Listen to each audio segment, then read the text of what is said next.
I just finished watching President Trump's inauguration, and here's what I really want to say about the whole course of events that's gone on. I know many have waited with bated breath for my response to the inauguration of the 45th President of the United States, Donald J. Trump. Let's be frank here, this man was not in my top 10 when the election cycle started with what seems like a million years ago. On the one hand, I like the brash, outspoken, non-establishment type who said what he really felt. But on the other hand, he has zero military experience, zero law enforcement experience, and zero government experience, and, well, he said what he really felt, with no filters whatsoever.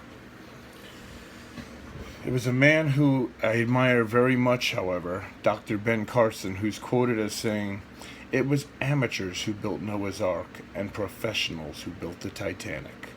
So I hope you see the analogy there. I don't think a professional politician is who we needed at this time. No, I think a businessman or a non-elitist outside of Washington type of person was who we needed. Whether or not that person was the Donald, we shall soon see. For 8 years, Barack Obama,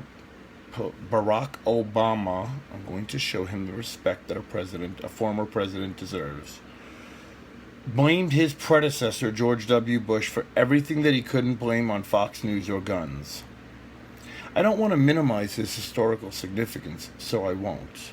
For better or worse, and history will determine the answer to that, Barack Obama was the very first black president of the United States. He was overwhelmingly elected not once, but twice.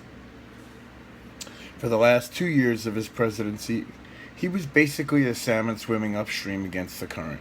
The GOP had the House and Senate, yet, in a strange twist of irony, despite them blocking him on almost everything he wanted to do and intervening on everything he wanted to accomplish, being general pains in his ass, the economy showed very, very slight improvement in his last 2 years compared to its lowest point in 2010.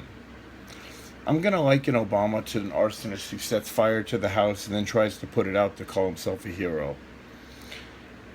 At that, with some he succeeded and with many he failed. Obama was a polarizing president for much more than just his ethnicity, though, or skin color. He managed to be, in my opinion, the great divider.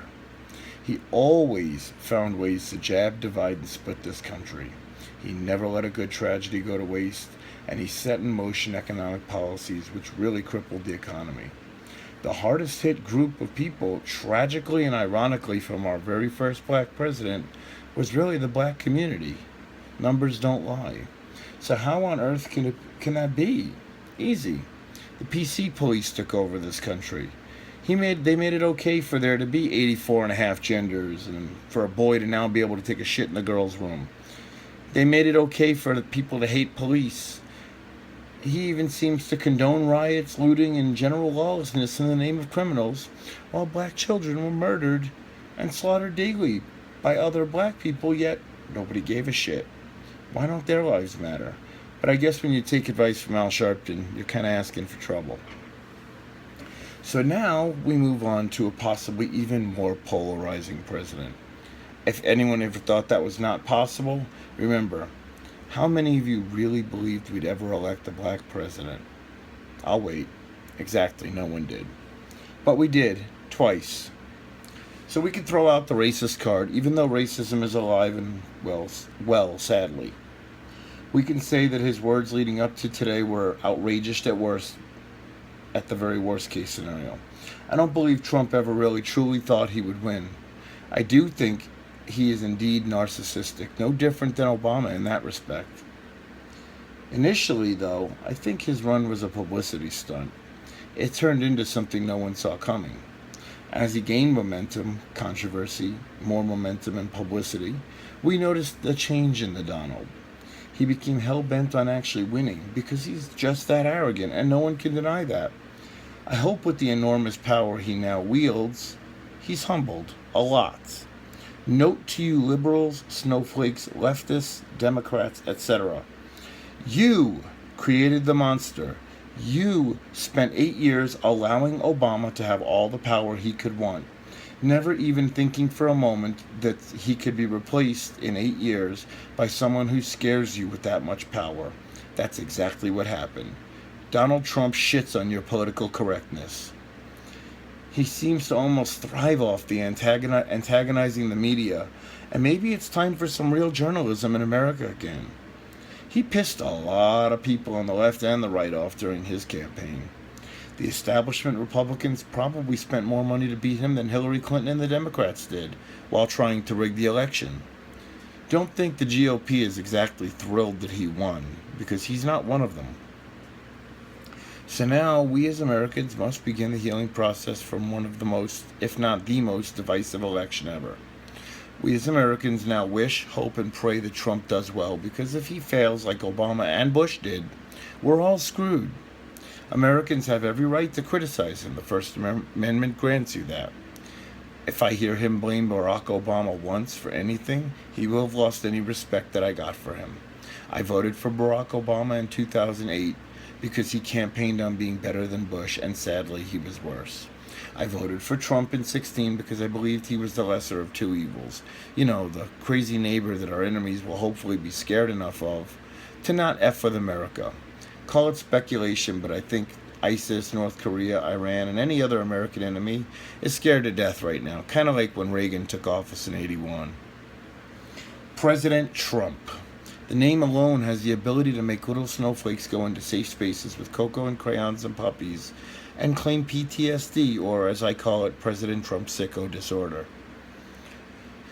Yes, we now see snowflakes thinking they're important enough to riot and loot because they don't like who won. Do you remember all that rioting and looting in 2009 and 2013? I don't either. Because when liberals go low, which they always seem to do to a surprising depth, conservatives seem to go high. We sucked it up, criticized where we could, and moved on with our lives one day at a time. But not anymore. Trump's made children turn on their parents. Liberals have become even more crazy and delusional. Safe spaces are becoming rampant. I, for one, am terrified of the liberal protesters. No, wait, I'm not scared. Because I have guns and they're armed with dildos. Checkmate. I truly hope that Trump brings about some positive change in course for America. Some of his cabinet picks are absolutely phenomenal and some are questionable. But remember what Dr. Carson said about amateurs and professionals. So, America, January 21st, 2017, the world will still be spinning, the sun will still rise, and America will still exist. There is no nuclear holocaust. The world can hopefully change, and we can revert to what made America great to begin with. Love it or leave it. If you snowflakes hate Trump so much, feel free to say whatever you want. The minute you get violent, you can take Meryl, Whoopi, Rosie, and all the other wealthy leftist Hollywood elitists with you. Go. Let's make America offensive again. # fuck your safety pin.